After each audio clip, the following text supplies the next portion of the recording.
The warmth of the Thanksgiving feast enveloped the dining room, the aroma of roasted turkey and spices wafting through the air. Family members gathered around the table, their faces illuminated by the soft glow of candlelight. Laughter and joy filled the room as everyone shared tales of gratitude and indulged in the bountiful spread before them. Amidst the lively chatter, a strange tension lingered. At the far end of the table sat an empty chair, a stark reminder of the absent family member whose seat remained untouched. A portrait on the wall captured the essence of the missing individual, a woman with a warm smile, her eyes reflecting the love she had for her family. But in recent years, her memory had faded from their lives. As the night progressed, the festive ambience shifted. A sudden chill swept through the room, causing the flames in the fireplace to dance erratically. The air crackled with an otherworldly energy, unnoticed by most but deeply felt by those attuned to the supernatural. The flickering candlelight cast eerie shadows on the walls, and the room seemed to pulse with a mysterious force. It was then that the dining room door creaked open, drawing the attention of the gathered family. A figure stood in the doorway, shrouded in darkness. The room fell silent as all eyes turned to the uninvited guest. The stranger wore a tattered cloak that seemed to absorb the very essence of the light around them. The hood concealed their face, leaving features obscured. Whispers rippled through the room, family members exchanging puzzled glances as they struggled to comprehend the sudden intrusion. "Who are you?" inquired Uncle Henry, his voice breaking the silence. The figure remained silent, their presence sending shivers down the spines of those gathered.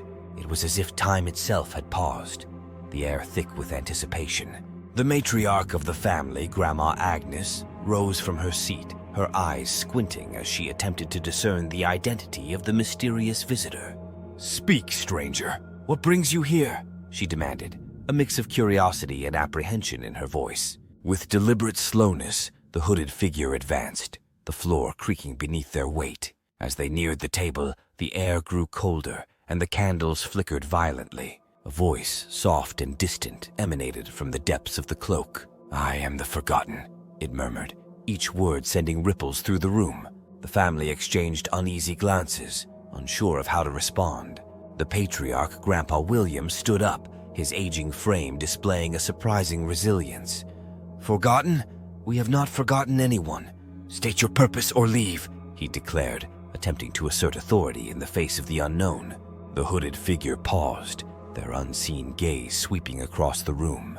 "You feast in joy, yet a member of your kin remains lost to the shadows," the voice continued, resonating with a haunting melancholy. "I am the uninvited guest, the specter of your neglect. Tonight I seek acknowledgement." A collective gasp filled the room as realization dawned on the family. The missing family member, the woman in the portrait, she was here in some spectral form, demanding recognition. A mixture of guilt and fear tightened their chests as they grappled with the implications of their long-neglected kin. Grandma Agnes, her eyes welling with tears, spoke with a quiver in her voice.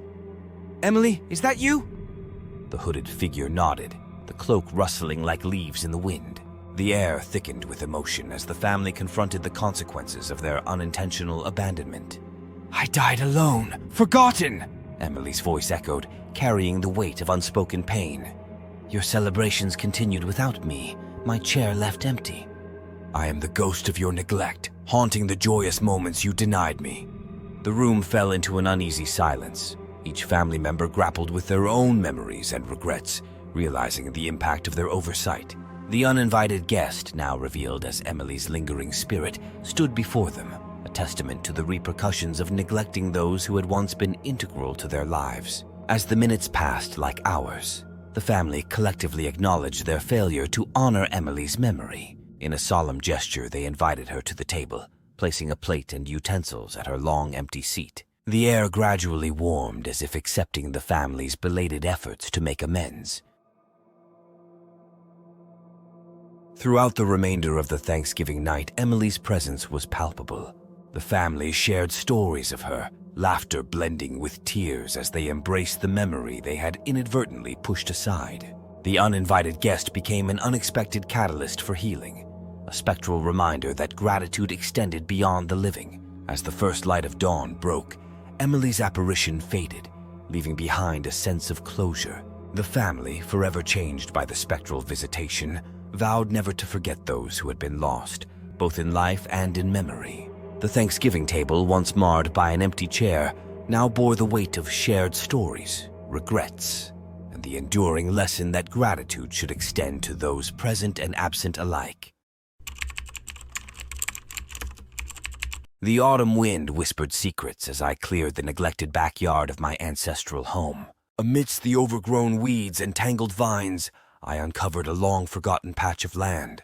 It was a burial ground, a graveyard for the dreams and aspirations of farmers who had toiled in the soil, betrayed and abandoned by the changing tides of fate. As I delved into the history of this forsaken harvest ground, I discovered a tale that transcended generations. The year was 1863, and the village thrived on the bountiful harvests that graced the tables every Thanksgiving. However, one fateful season, the crops failed, and the village faced famine and despair. In a desperate attempt to salvage their fortunes, the villagers, in a moment of collective madness, chose to sacrifice a neighboring farm's harvest, blaming them for the misfortune that had befallen the community. The land was cursed, and the spirits of the betrayed farmers, burdened by the weight of injustice, vowed revenge. The cursed harvest was meant to doom the thieving village, but the plan backfired. The stolen crop sustained them briefly, but the spirits' wrath struck mercilessly, claiming the lives of those who had orchestrated the theft. The village, now tainted by the echoes of betrayal, withered away, leaving behind the cursed land as a testament to their collective sin. The spirits, bound by their unfulfilled lives and unquenched thirst for vengeance, lingered on the edges of the cursed patch. They waited for the day when someone would unwittingly unearth the past, releasing them from their spectral prison. And that day had arrived with my discovery. As I dug into the soil, the earth seemed to resist, as if warning me of the impending doom. Ignoring the subtle warnings, I unearthed an ancient rusted chest. As I opened it, a burst of cold wind swept through the air, and the ethereal voices of the wronged farmers echoed, recounting the tale of their stolen harvest and the curse that bound them. The curse, intricately bound to the stolen crops, sought retribution for the lives lost and the dreams shattered. The spirits, once tormented, now saw a glimmer of hope in my presence. Could I be the key to breaking the curse and granting them the peace they longed for? In the dead of night, as the moon cast an eerie glow over the cursed land, the spirits manifested. Transparent figures, their faces etched with agony, surrounded me. Their mournful whispers filled the air, pleading for redemption and justice. Compelled by a sense of responsibility and a desire to right the wrongs of the past, I embarked on a quest to unravel the intricacies of the curse. The ancient recipe book from my great-grandmother's attic, infused with mystical knowledge, became my guide. Each page turned revealed cryptic symbols and incantations, a language of magic that held the key to appeasing the vengeful spirits. The process was arduous, with moments of despair as the spirits tested my determination. Unseen hands knocked over ingredients, and chilling winds threatened to extinguish the sacred flames.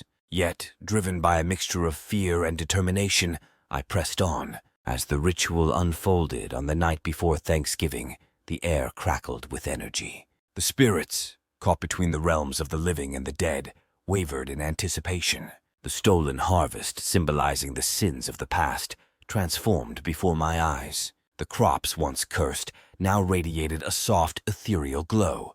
With each completed step of the ritual, the grip of the curse loosened and the tormented spirits found solace. Their anguished cries turned into grateful murmurs, a symphony of redemption echoing through the cursed land. As the first light of Thanksgiving dawned, the spectral figures faded, leaving behind an air of tranquility that hadn't graced the land in over a century. The curse was broken, and the stolen harvest, now purified, bore witness to the reconciliation between the living and the dead.